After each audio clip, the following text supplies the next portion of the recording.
In the county of North Riding, the Thornwick Winter Assembly was the event that sorted the serious from the frivolous, the ambitious from the merely hopeful, and the daughters worth watching from the daughters already watched. Every family of consequence sent its best argument dressed in silk and feathers, and the assembly rooms, their chandeliers newly cleaned for the occasion, their maple floors polished to a finish that reflected the candelabras above, received them all with the particular impartiality of a room that has seen a great many entrances and learned nothing from any of them. In December of the year 1768, the 8th Duke of Granville was expected to attend. This expectation had been building since October, when it became known that he had returned from Scotland and taken up residence at Granville Park for the winter season. It was further confirmed in November, when his secretary made inquiries about the Assembly's date. By the time December arrived, the Assembly had acquired a quality of anticipation it had not possessed in some years. The concentrated, specific kind of anticipation that attaches to a man of 38 who is unmarried, solvent, and intelligent enough to be interesting. What no one anticipated, not the mothers who had spent the autumn in careful preparation, not the daughters who had spent it in careful self-presentation, not the Assembly's host who had spent it in anxious correspondence with the chandelier supplier, was that the Duke would spend the entire evening in conversation with a woman who had come to negotiate spring grain contracts. What she felt about having been noticed at all was something she did not examine until very much later, and by then the world had already changed into a shape that made the examination feel beside the point. Philippa Alderton had not intended to come to the Thornwick Winter Assembly at all. She had other intentions for the evening. She had, in fact, held those other intentions with the particular stubbornness of someone who has learned that there is a limited number of hours in a day, and that she can account for most of them to better purpose than a room full of dancing. She had planned to work on the spring accounts, which were not going to complete themselves. She had planned to review the tenancy agreements, two of which contained clauses her father had always meant to renegotiate, and which she intended to deal with before the end of the year. She had planned, in a general way, to do the kind of work that kept the Alderton farm from becoming the kind of place that needed saving. What changed her intentions was a letter from Miles Cromwell. Miles Cromwell was a grain merchant who operated out of York and who supplied contracts to 3 separate estates in North Riding, one of which was hers. He was not a dishonest man, but he was a man who understood the relationship between scarcity of information and the price of wheat, and he had spent a professional lifetime in the pleasant discovery that most of his clients did not particularly want to understand how he made his calculations. Philippa's father had understood. Philippa understood better, which was why, when Cromwell wrote in November proposing a spring wheat contract at terms she calculated were 17% above what the current market would eventually support, she had written back declining and naming the figure she considered appropriate. Cromwell had not responded. She had waited 6 weeks, which was long enough to establish that silence was his answer. In the meantime, she had made inquiries through 2 other channels and confirmed what she already suspected. Cromwell was attending the Thornwick Assembly in December, at the invitation of the host's brother, who kept a significant agricultural estate in the adjacent valley and who had been Cromwell's client for 15 years. If she wanted her spring contract settled before the new year, the Thornwick Assembly was where she would find him. She had therefore come to Thornwick Assembly in a wool dress of dark blue that she had owned for several years and that remained, in her assessment, entirely serviceable. She had not powdered her hair, she had not borrowed her neighbor's good pearls, as her neighbor had offered. She had arrived at 7 in the evening, with the contract terms in her coat pocket and the clear intention of locating Miles Cromwell, concluding their negotiation, and leaving before the dancing began. She was 32 years old. Her father had died 14 months ago, leaving her the farm, the books, the debts that were not quite large enough to be catastrophic and not quite small enough to be ignored, and the education he had given her, which was thorough and specific and largely useless in any social context. She had been managing the Alderton land for longer than the 14 months since his death, since she was 19, really, when it became clear that her father's health would never permit him to manage it himself, and that her 2 brothers had no interest in acquiring the competence required. She had never regretted any of this. She had sometimes regretted that the world arranged itself so that competence in one area, the kind that involved numbers and soil and seasonal prediction, and the specific stubbornness required to argue with a grain merchant about wheat futures, did not generally translate into social legibility. She had been invisible in this county for 13 years. She had grown accustomed to it the way one grows accustomed to weather, not with pleasure, but without complaint. The assembly room was very bright and very warm and smelled of beeswax and powder and something floral that someone had optimistically deployed at the entrance. Philippa accepted a glass of punch she didn't particularly want, located Miles Cromwell near the far wall with the efficiency of someone who had come prepared, and made her way toward him. Was she prepared for everything she would find near that far wall, or only for what she had come looking for? Miles Cromwell was a short, broad man of 50-something, with the particular manner of someone who is comfortable being underestimated, right up to the moment he is not. He was, when Philippa found him, in the middle of a conversation about oat prices with a man she didn't recognize. A tall man in dark coat and simply dressed for the occasion, whose back was to her as she approached. She waited. Cromwell saw her, and his expression performed a brief, involuntary readjustment. The expression of a man who has been avoiding a conversation and has just run out of options. "Miss Alderton," he said. "Mr. Cromwell?" She produced the contract from her pocket, in the direct manner of someone who sees no reason to approach a business matter sideways. "I believe we have something to finish."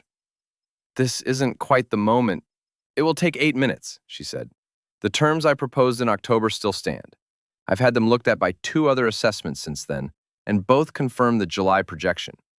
If you'd like to continue negotiating, I'd suggest we do it now, because your position will be weaker in February when the northern figures come in." The tall man in the dark coat had turned around. She was aware of this in the peripheral way one is aware of things that are happening to one's side when one is focused on something directly in front. She did not look at him. She was looking at Cromwell. "The July projection," the tall man said, not to her, but in the tone of someone repeating a phrase because they want to understand it. "Assumes what precisely? About moisture levels?" Philippa looked at him then. He was perhaps 40 or close to it. Dark hair, unpowdered, a face that did not look like a face accustomed to asking questions it couldn't answer. "It assumes," she said, because the question had been asked, and she saw no reason not to answer it, "a continuation of the pattern from the last 3 July seasons, which have each run approximately 8% above average in June-July rainfall in this part of the riding, which means a suppression of the August price by roughly the same amount. If you're working on a spring contract, buying at winter prices, and projecting to August delivery, that gap matters." There was a small silence. The tall man looked at her. It was not the look she was accustomed to receiving in social contexts, the brief, assessing look that measured the dress and the hair and the presence of pearls and drew its conclusions from those data. It was a different kind of look, more like the look a person gives something they have just discovered is more interesting than they expected. "You are," he said, "Miss Alderton." "I am. Everard Granville." She looked at him steadily. "I know who you are," she said. "I'm in the middle of a contract negotiation, Your Grace." The Duke of Granville looked at Miles Cromwell. Cromwell, who had the expression of a man caught between 2 forces of equal and opposing competence, looked back. "Continue," the Duke said, and he said it to her, not to Cromwell, with the particular tone of someone who is not requesting, but who is also, for reasons he hasn't quite accounted for, genuinely curious how this will proceed. Did it matter who had spoken first, or only that someone had, finally, asked the right question? The contract negotiation took 11 minutes, not 8. This was because Cromwell, faced with Philippa's projection figures and the Duke's quiet and attentive presence on the periphery, chose to concede on the August adjustment but attempted to recover the margin with a revised handling fee, which Philippa identified in approximately 45 seconds and addressed with a precision that left Cromwell no room he could defend. They settled on her figure, plus a half-point premium for early delivery that she had anticipated he would need and had already decided she could accept. Cromwell signed the amended terms with the manner of someone who has lost a chess match to an opponent who never looked up from their embroidery, shook hands, and excused himself with some dignity toward the refreshment table. Philippa folded her copy and put it in her coat pocket. The Duke of Granville was still there. This was mildly unexpected. She had assumed that his presence during the negotiation was the kind of brief, tangential interest that passes when the immediate novelty does. But he was standing in the same position, with the same quality of attention that she had noticed when he asked his question, the quality of someone who is actually there, rather than performing being there. The June-July rainfall pattern, he said. You track it yourself? My father kept the records for 30 years. I've continued them. To what end? Better contract terms, for one, and because the soil drainage on the eastern holding behaves differently in wet summers. If I know what to expect in July, I can adjust the autumn rotation. The Duke considered this. Behind them, the assembly was continuing with its normal business. The music had started. Couples were assembling for the first dance. The hum of conversation wove through the air. Philippa had been about to leave. She was still technically about to leave, except that he was asking questions in the way that people ask questions when they actually want to know the answers. The eastern holding drains into the Thornwick Beck? Into the beck and through the lower channel, yes. There's a culvert that backs up when the beck is running high. My father put in a secondary channel in '53, but it needs clearing every 3 years or it silts. This was a clearing year. It's fine now. You did the clearing yourself? No, I organized it, which is not the same thing and requires different skills. Something in the Duke's expression shifted, so slightly that she might have missed it if she hadn't been looking directly at him, which she was because she was a person who looked directly at things. No, he said, it is not. He looked at her for a moment more, then, would you sit down? She had been about to leave. She had the contract in her pocket, her business was finished, and the walk back to the hired chaise was 15 minutes in the cold. She could, she thought, leave. For what purpose? She asked. For the purpose of continuing this conversation, he said. There's a question about the Beck culvert system I've been trying to answer for 2 years, and I'd like to hear what you've done with yours. Philippa looked at him. Then she looked at the 2 chairs that stood against the wall near where they'd been standing. Good solid chairs, the kind assembly rooms kept for people who needed a rest from dancing and who were too practical to need anything else. All right, she said. She sat down. He sat down. The first dance started. Was this the beginning of something, or the continuation of something that had been happening for years, in all the rooms where no one had thought to ask the question? Philippa had been explaining things to people her whole life. She had learned very early how to calibrate, how much to say, how technical to become, at what point the other person's attention began to fade and required redirecting towards simpler ground. She had learned to do this without bitterness, because bitterness requires a belief that things should have been otherwise, and she had long since settled into a different understanding, that this was simply how knowledge of a particular kind moved through the world. It moved narrowly, through the few people equipped to receive it, and you learn not to blame the people who were not. She did not recalibrate with the Duke of Granville. This was the thing she would return to later, turning it over in her mind, that from the moment she began explaining the Beck culvert system, she did not once calculate whether he was following, because he was following. Not with the polite, glassy attention of someone who is following the sound of confidence, rather than the substance of what is being said, but actually following, which she could tell because he asked the right follow-up questions at the right intervals. And once, about 40 minutes in, stopped her entirely to ask her to repeat a particular figure because he'd calculated it differently and wanted to know where the discrepancy was. She showed him where. He was quiet for a moment. Then he said, "You're right." 3 words that she had not heard from a man in her county in years. Not about land and drainage and soil, at least not combined with the expression of someone who had genuinely compared the 2 calculations and arrived at a conclusion. She told him about the eastern holding, about the 3-year pattern in the July rainfall and what it did to the August yield, and how she had adjusted the rotation in response. She told him about the tenant in the northwest quarter who had been farming the wrong crop for his soil type for 20 years and what she had done to address it, not by telling him, which never worked, but by adjusting the rental terms so that the better suited crop was economically preferable. He asked about the mechanism. She explained it. He asked about the legal basis for adjusting the rental terms mid-tenancy. She explained that too. At some point during this conversation, a footman came around with refreshments, and she took a glass of something that turned out to be a very good Madeira, and he took the same, and they continued. He had a small notebook. She noticed it in his coat pocket, but thought nothing of it until he produced it, at the point where she was explaining the secondary drainage calculation, and asked her to say the figure again because he wanted to write it down. She stopped. He looked up. "Is something wrong?" "No," she said. She paused. "No. The figure is 0.64 per acreage unit when the July index runs above 12. Above 14, it climbs to 0.7. He wrote both down. She watched him write them with the particular precision of someone who intends to use what he has written. He did not write casually. He did not write in the manner of someone who is performing engagement. He wrote in the manner of someone who plans to go home and look at his own Eastern drainage figures. "Your Grace," she said, when he had finished, "why are you writing this down?" He looked at her with an expression that was, she thought, slightly surprised by the question. "Because I don't want to forget it," he said. Outside the window, the North Riding December was making its usual arguments, and inside the assembly the music had reached the third dance, and a great many people were having the kind of evening they had come to have. Philippa Alderton was having a different kind of evening, one she had not planned and had not packed for, and which was turning out to be, in ways she had not anticipated, the longest and most interesting conversation she had had in years. What does it mean to be heard, for the first time, by exactly the right person? And why does it take so long for the right person to arrive? Lady Lettice Fenton came to find her while the Duke had stepped away. He had been called across the room by the Assembly's host, a brief, obligatory conversation that had the particular quality of a social duty that would cost exactly 4 minutes and produce nothing of substance. Philippa remained where she was.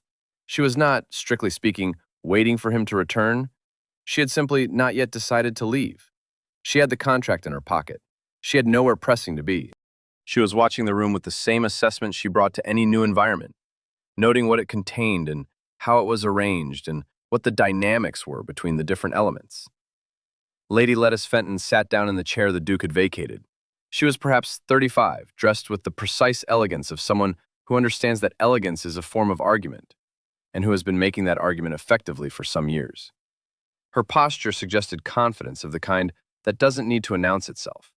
She looked at Philippa with an expression that was not unkind, was in fact almost solicitous, and said, "Miss Alderton, I wonder if I might say something to you."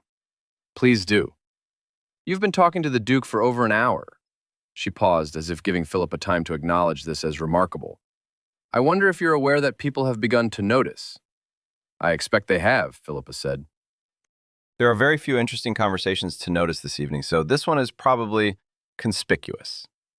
Lady Lettice absorbed this without visible reaction. She had, Philippa thought, the quality of someone who has been in enough difficult conversations to have learned how to hear what she wants to hear without being deflected by what was actually said. "His Grace," she said, "is known for a certain quality of attention, very thorough while it lasts. He finds something he considers interesting and he engages with it completely. And then the interest passes." A pause, precisely calibrated. "I say this not to wound you, but because I think it's useful to understand the pattern in advance, rather than after the fact." Philippa considered this. "How many times?" she asked. Lady Lettice blinked. "I beg your pardon?" "You said there's a pattern. I'm asking how many times you've observed it." A moment of stillness, then, "3 times, that I'm aware of." "Over how many years?" "The past 4. "So, roughly once a year," Philippa said. "And in your assessment, what do the 3 have in common?" Lady Lettice looked at her with an expression that had shifted slightly, not to hostility, but to something more careful. "I'm not sure I take your point," she said. "I'm not sure I have one yet," Philippa said honestly. "I'm trying to establish whether the pattern is about him or about the particular kind of person he finds interesting, because those are different problems." Lady Lettice was quiet for a moment, that Philippa recognized as the moment when someone is deciding whether to be offended. "I came to warn you," she said finally. "Whether you take the warning is your matter." "I appreciate that you came," Philippa said, "and I will take the warning seriously." She paused.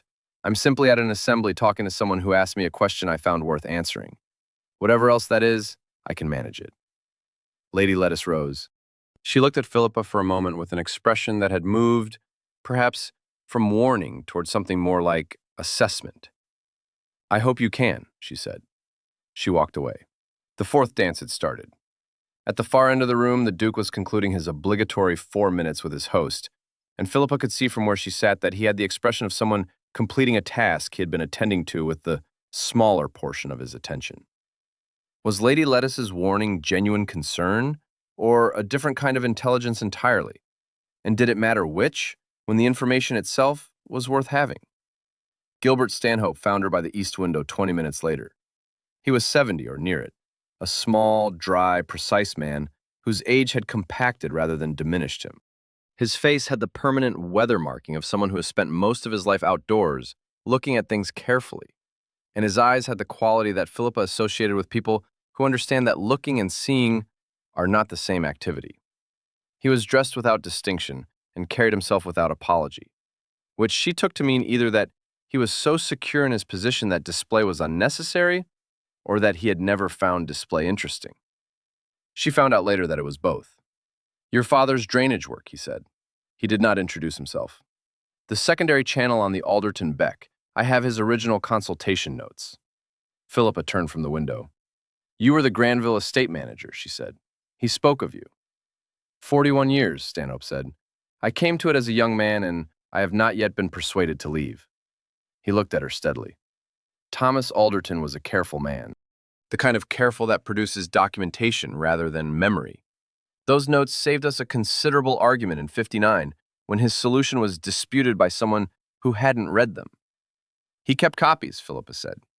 14 pages on the culvert system alone. I have them at home." Something in Stanhope's expression shifted, very slightly in the way that things shift in the expressions of people who have learned not to show reactions too broadly. 14 pages, he repeated, with amendments from '57, and marginal notes from '63 when he revisited the question of silting rate in dry summers versus wet ones. Stanhope was quiet for a moment. "His Grace has been working on the Granville Beck silting problem for 2 years," he said. "He has had 3 engineers look at it and gotten 3 different answers. I told him the 3 answers were different because they were working from different assumptions about the baseline summer rainfall." He agreed with the diagnosis but couldn't identify the correct baseline. "My father worked that out," Philippa said. "The July index. If you use the monthly rainfall figure for July rather than the season average, the silting rate prediction becomes consistent." "Yes," Stanhope said. He looked at her with what she now recognized as his version of directness. "That is what your father told me in '52.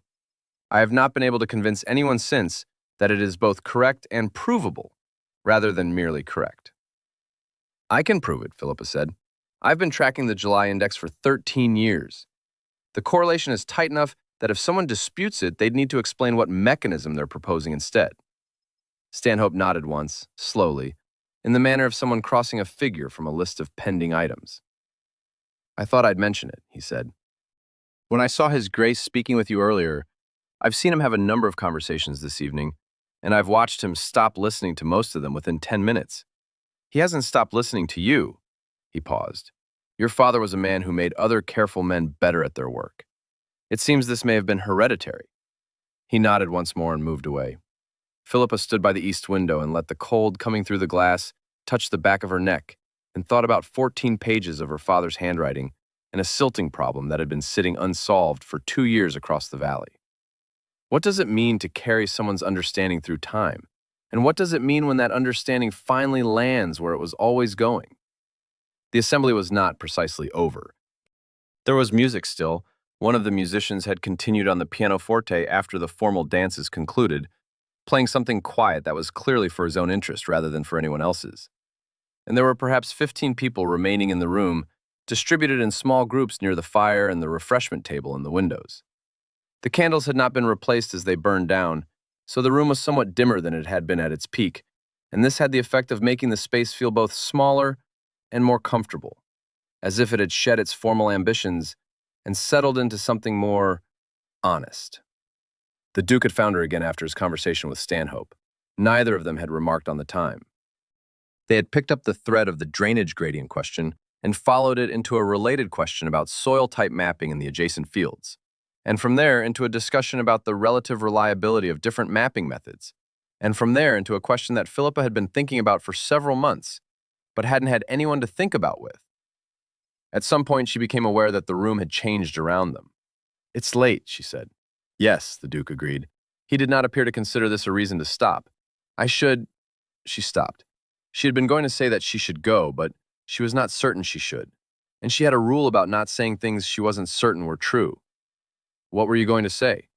"I was going to say I should go, but I'm not sure I should." He looked at her. "Why not?" "Because I haven't finished the question about the soil type boundary in the northeast quarter." He was quiet for a moment. Then he said, "Neither have I." "Then I'll stay until we have," she said. This was not the way she generally operated in social contexts. She generally operated in social contexts with the minimal investment required to complete the specific task she had come to complete, and then she left. She had the Alderton farm, the spring accounts, the northeast corner drainage problem, the 2 tenancy agreements that needed renegotiating, and at least 3 weeks of work before the end of January. She did not generally stay past the point of task completion at assemblies. She stayed. About 10 o'clock, the clock on the mantel was visible from where she sat. He asked her how long she had been managing the Alderton land. "Since I was 19, she said. "In practice. My father was ill for a long time before he died." "And before 19? "Before 19, I was learning." "What did he teach you first?" She thought about this with genuine attention, not for the usual social reason of giving the impression of thought, but because it was actually an interesting question. "He taught me to read a field by walking it, rather than by looking at maps first," she said. "He said maps recorded what people thought they saw. Walking recorded what was there.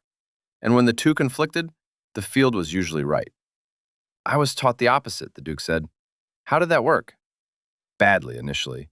Reasonably well once I learned to distrust the maps." "Which engineer did that?" "Stanhope, actually. He spent 4 years patiently watching me make assumptions about things I could have walked to check." Philippa thought about Stanhope at 70, 41 years into the same position, still finding it worth his time to watch someone learn things slowly. It said something about both of them. "My father taught me that the land does what it does regardless of expectation," she said. "You plan well, you prepare carefully, and the July still does what July intends. And you adjust. And you adjust." The Duke was quiet for a moment. Outside, the December night was complete. No moon visible through the long windows, just the dark that settles hard in the North Riding when the clouds come in. She was aware, in the way one is aware of things one is choosing not to think about, that she had been in this room for nearly 3 hours, that her hired chaise had been waiting for 2 of them, and that she was not, in any immediate way, planning to leave. "There is a particular difficulty," he said, not to her, she thought, but to the room, or to himself, or to the version of this thought he had been holding for some time, in managing something that other people assume is managed differently. They assume there are men for each portion of it, and there are, but the understanding has to come from somewhere. Or you spend 2 years with 3 engineers and 3 answers. "You're describing something I know," she said. "I imagine you are. The understanding is the part no one can do for you." "Yes." She asked him then something she had not been planning to ask. "Why do you write things down? The notebook?" He looked at her. "Gilbert mentioned it?" "He said you asked him to take notes last spring in the South Pasture discussions. He found it unusual." "He would," the Duke said. "He's been managing estates for 40 years without writing anything down, and he remembers everything perfectly." He considered for a moment. "I write things down because understanding accumulates. If I write it down when I have it, I don't have to reconstruct it later from a conversation I remember imperfectly. My father trusted his memory. He was a man of considerable intelligence, and he believed that if something mattered, he would remember it. And he forgot a great many things that mattered, not through want of ability, but because memory is a tool with a particular kind of error rate, and he never quite accepted that." Philippa thought about her father, 14 pages on the culvert system, 3 pages on the weather pattern, 6 incomplete pages on the northeast corner question. "My father wrote everything down," she said, "including things he hadn't solved yet. 6 pages on a drainage problem he never resolved." "Which problem?" She told him. "The northeast corner of the Alderton holding, where 2 soil types met in a way that created a drainage anomaly. Water that should have gone east went north, and no one had adequately explained the mechanism. Her father had 4 hypotheses, all partial. She had added 2 more and wasn't satisfied with any of them. All 6 partial," she said. "He died before he got to 7. "I have the same problem in the northeast quarter of Granville Park," the Duke said. Philippa looked at him. "What did your engineers conclude?" "Nothing satisfactory. 2 positions, 1 argument." He paused. "What were your father's 4 hypotheses?" She told him. He listened without interrupting, which was, she had noticed across the evening, a consistent quality. The actual listening, the kind that produces relevant follow-up rather than polite redirection. When she had finished the fourth hypothesis, he asked a clarifying question about the gradient at the lower field boundary. She answered. He reached for the notebook. What does it mean to find someone who asks the question you've been waiting years to be asked? And what does finding them cost? The notebook was open on the small table between them. Not to the page with her figures, he had moved past that, but to an earlier section, several pages back, where his own calculations were. She could see it from where she sat. Numbers arranged in the way of someone working through a problem by stages, with the particular density of annotation that accumulates when an answer isn't coming and you're testing a series of assumptions. May I? She asked. He passed it. She held it in the better light. There was a branch of candle still burning on the table to her right, 4 candles of the original 8 remaining, and looked at his calculations. She was not looking at them the way one looks at something as a social courtesy. She was reading them. He had done the drainage gradient calculation 4 times. She could see the 4 attempts, each slightly different, each arriving at a number in the plausible range, but not producing the consistency that would let you use any of them with confidence. The variation between the 4 answers was about 12%, which was too large to plan around. She saw the problem in the 3rd attempt first. He had measured the gradient from the field edge, but the effective drainage point, the place where the water actually made its decision about direction, was not the field edge. It was 15 feet south, at the line of the old fencing posts. The soil compaction from decades of fence posts created a subsurface barrier that the water encountered before it reached the nominal field boundary. And it was this barrier, not the field edge, that determined the gradient. If you measured from the wrong place, you got the wrong answer every time. She checked the other 3 attempts, the same error in each. Consistent, which was almost worse than inconsistent, because consistent wrong answers look like right answers if you don't know what you're looking at. Here, she said. She turned the notebook and pointed to the relevant line in the 3rd calculation. You've taken the gradient from the wrong reference point. He leaned forward. She could feel the change in his attention, the shift from general presence to specific focus, the quality of a person who has just been told where to look. The old fencing posts, she said. The line of them is still visible in the soil structure, even where the fence is gone. The compaction creates a subsurface gradient break. The water reads it, even when we can't see it. She picked up his pencil, which was lying on the table, and wrote the corrected reference point in the margin. If you remeasure from there, your 4 attempts should produce 1 consistent answer. He looked at the corrected figure. He looked at the 4 calculations. He looked at the figure again. That, he said, and then stopped, in the way of someone who has just had an answer to a question they have been holding for 2 years. That is what my 3rd engineer gave me. I dismissed it because I couldn't see how he arrived at it. He probably arrived at it by measuring correctly and didn't understand why it was correct, Philippa said. Without the mechanism, the correct answer looks like luck. And you know the mechanism. My father worked it out, in the context of a different property, in '61. He had the same problem on a smaller scale, and he kept adjusting the reference point until the answer became consistent. And then he wrote up why the adjustment worked. She paused. 7 pages, which I could send you if that would be useful. He was looking at her in a way that was not quite the same as the way he had been looking at her earlier in the evening. Earlier, it had been the attention of someone who has found something unexpectedly interesting and is not quite sure what to do with that information. Now it was something more direct than that. Miss Alderton, he said, what are you doing in January? The question landed with a particular quality of unexpectedness, not because it was out of register with the conversation, but because it was so plainly a different kind of question than the ones that had preceded it. She answered it as she answered most questions, honestly, because she had not had time to consider whether honesty was the strategically appropriate response. Managing accounts, she said, and trying to resolve the northeast corner. I have the same problem at larger scale and, as of this evening, a considerably better understanding of the mechanism.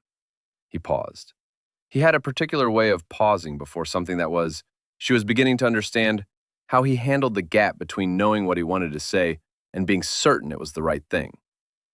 I would like to talk with you again, at Granville Park, if you would consider it, with Stanhope present if that seems appropriate, about the northeast corner and about your father's method. Not at an assembly, she said. Not at an assembly. She looked at the notebook on the table between them, opened to his calculations, with her corrected reference point written in the margin in pencil. Her father's solution to his problem rendered visible 17 years after the thinking was done. The pianoforte player had stopped. The room was very quiet, and outside the North Riding December was doing what it did, and the remaining candles had burned to within an inch of their end. "Send me Gilbert Stanhope's notes from 52, she said. "My father's copy has his marginal responses, and if I can compare the two documents before we meet, the conversation will be more efficient."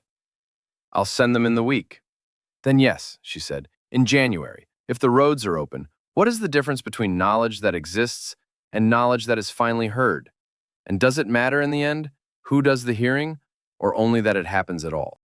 Word reached her through the particular medium of county life in which information moves fastest, the informal dinner. It was a gathering of perhaps 14 people at the Hawthorne House, 3 miles east of the Alderton farm, hosted by a family Philippa had known for most of her life and attended in the second week of January. She had gone because she needed to speak with the host about a shared drainage easement along their common boundary, and because declining the invitation would have required an explanation she didn't want to give. The information reached her from a man named Oswald Thornton, who was the sort of man who occupied the comfortable center of county life, not distinguished, not objectionable, merely present, a reliable participant in every social context, the kind of person who knows everything because he goes everywhere, and nothing surprises him because nothing has to. He was not speaking to Philippa. He was speaking to the woman to his left, 2 seats away, in the tone of someone sharing a mildly entertaining story. "Quite extraordinary," Thornton was saying. "I heard it from Pemberton, who was there. Granville spent the entire Thornwick Assembly talking to someone's farm manager about barley futures. Not dancing, not—" He shook his head with the good-natured bewilderment of someone who doesn't disapprove precisely, but finds something difficult to account for. Though I suppose it's very characteristic. He does this occasionally, finds something he thinks is interesting and engages completely until— He made a small gesture. One imagines it was very instructive for whoever the woman was. You know how he is about agricultural improvements. The woman to his left said something appreciative about the Duke's well-known eccentricities. Philippa ate her soup. She was not, she told herself, wounded by this. She had known the county's capacity for this specific reduction, the transformation of a 3-hour technical conversation into something amusing, the conversion of her particular expertise into the category of eccentric interest, the casual categorization of her as someone's farm manager by a man who did not know her name and did not need to. She had known all of this was possible, had known it since Lady Letitia's warning, and she was therefore not precisely surprised. The thing about not being surprised, she found, was that it was not the same as not being affected. She spoke to the host about the drainage easement after dinner, which took 20 minutes and went well. She declined the offer of further wine.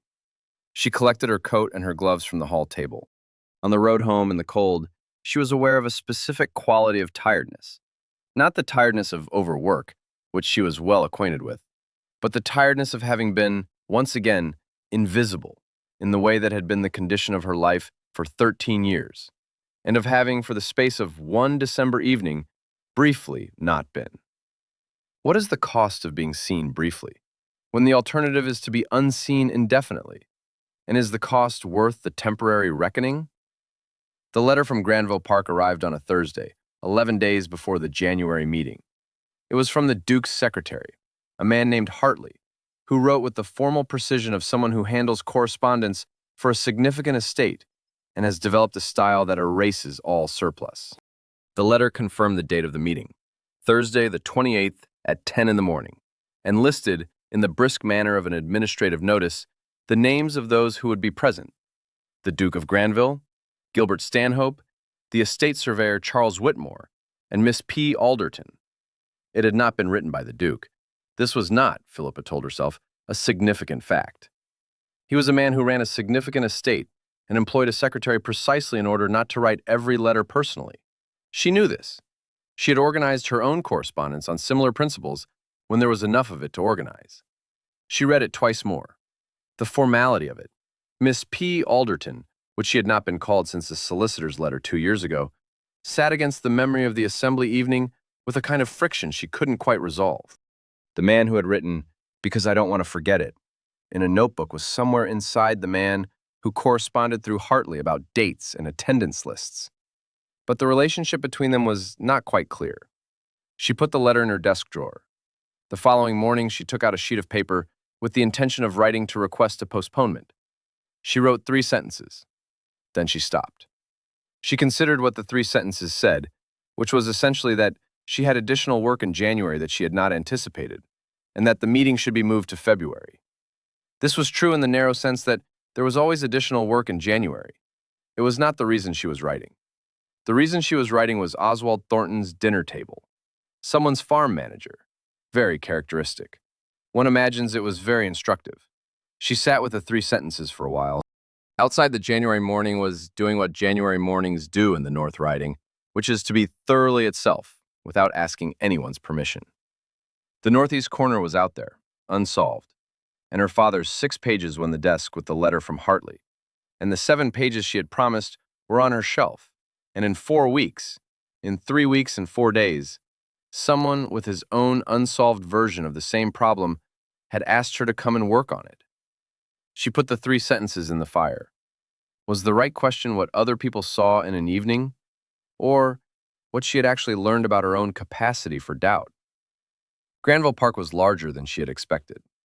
She had known the outline of it from maps and from her father's references, but maps have a particular relationship to the truth of a place that tends to undersell certain qualities. The house was early Georgian, set at the end of an avenue of oaks, and had been built by someone who was less interested in display than in substance.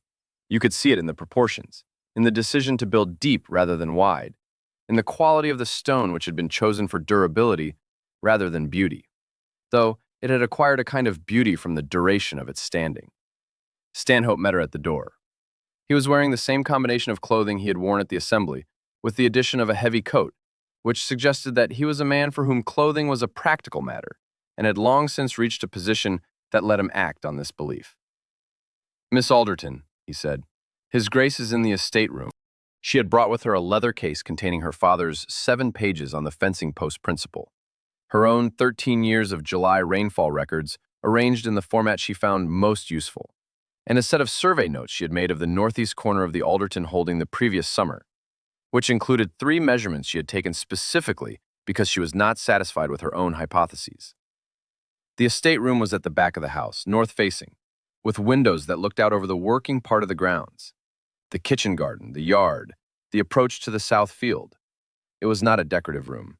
It had the quality of a room where things are actually decided, with maps on the walls that showed annotation rather than display, and a table large enough to spread documents on without crowding them.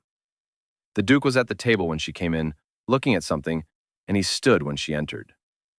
"Miss Alderton, Your Grace." He looked, she thought, more himself here than he had at the assembly, which was not a conclusion she was immediately sure she knew what to do with, so she set it to one side. Stanhope came in behind her. The surveyor Whitmore arrived shortly after, a compact, quiet man who brought his own instruments and laid them on one corner of the table with the organized manner of someone who has a system. They worked for 4 hours.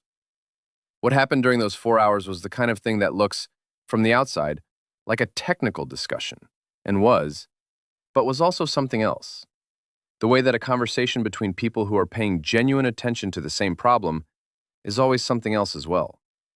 Her father's 7 pages turned out to be exactly the document Stanhope had been trying to reconstruct from memory for 15 years. Whitmore had measurements of the Granville northeast quarter from the previous autumn that, when laid against Philippa's summer measurements from the Alderton side, produced a comparison that neither set alone could have generated. The Duke had done additional calculations in the 3 weeks since the assembly. She could see them in the notebook, which was open on the table, and some of them were right, and some of them were not, and the ones that were not were wrong in ways that were immediately legible once you had the fencing post principle clearly in front of you.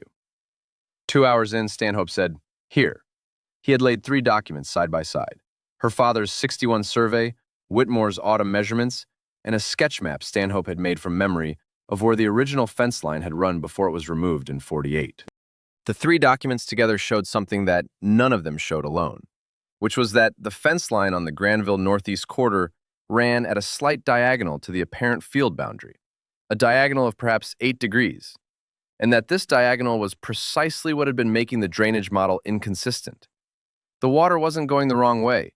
It was going the right way, according to a gradient that wasn't visible on any of the current maps, because the feature generating it had been removed 20 years ago. They were quiet for a moment. "That's it," Whitmore said. It was, Philippa thought, one of the more satisfying moments she had had in some years. Not because of the solving of it, though that was considerable, but because of the particular quality of the room in that moment. 4 people who had each brought a piece of the answer, and none of whom had had the full answer alone, and the specific satisfaction of watching the pieces arrange themselves into something complete. "Your father's notes," the Duke said, "have been in this house since '52, and no one thought to bring them to this question." "They were in the consultation file," Stanhope said, with the tone of someone accepting a proportion of responsibility. "I should have thought of them in '68. "You were the one who thought to invite Miss Alderton," the Duke said. "You were the one who spoke to her for 3 hours at the assembly." A small silence, of a slightly different texture than the previous one. "I'll get the measurements verified in the field before the ground freezes," Whitmore said, with the manner of someone returning a conversation to its proper channel. 2 days, maybe 3. "Good," the Duke said. He looked at Philippa. "Will you stay for the field walk if we do it tomorrow?" She had not planned to stay. She had planned to drive back to the Alderton farm by 3, which left enough light for the road and enough of the afternoon for the tenancy agreement she intended to draft before dinner. "Yes," she said. "What is it to solve something that has been unsolved for years? And what does the solution reveal about the people who found it?" Stanhope left after the fieldwork to speak with the farm tenants in the South Quarter. Whitmore had gone to take his measurements. The January afternoon was clear and very cold, the kind of cold that makes a landscape look precise, every line of field and boundary and track exactly itself.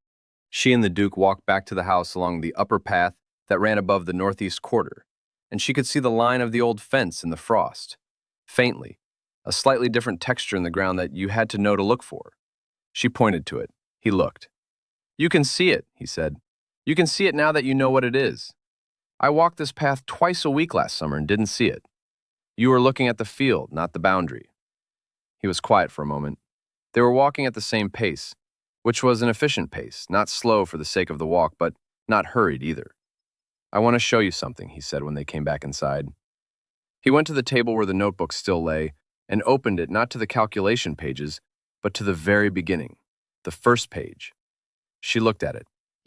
In the top margin, the first entry in what was clearly a new notebook, not the one he'd had at the assembly, but a fresh one, he had written, in his particular careful hand, "Effective drainage reference, fencing post compaction line. See Alderton method, December 1768. 0.64 per acreage unit above July index 12. She read it. He had copied the correction she'd written in the margin at the assembly, the correction he'd written down because he didn't want to forget it, into the first page of his next working notebook. Not as a note, as a principle. "I verified the figure," he said, "the week after the assembly. I found the post line and remeasured. Your calculation held." "I know it held," she said. "It has held 13 times in 13 years. I know that now." He looked at the page. "I wanted you to know that I checked." She understood then what he was telling her. Not just that he had verified the figure, that he had gone to the northeast field in December in the cold and measured because she had told him something and he had taken it seriously enough to confirm it for himself. Because that was what you did with information you intended to use. She thought about Oswald Thornton at the dinner table. Someone's farm manager. Very instructive. She thought about 13 years of July rainfall records in a drawer that no one had ever asked to see. "Your Grace," she said. "Yes. I have a problem in the southwest corner of the Alderton holding that I haven't solved. It's a different mechanism.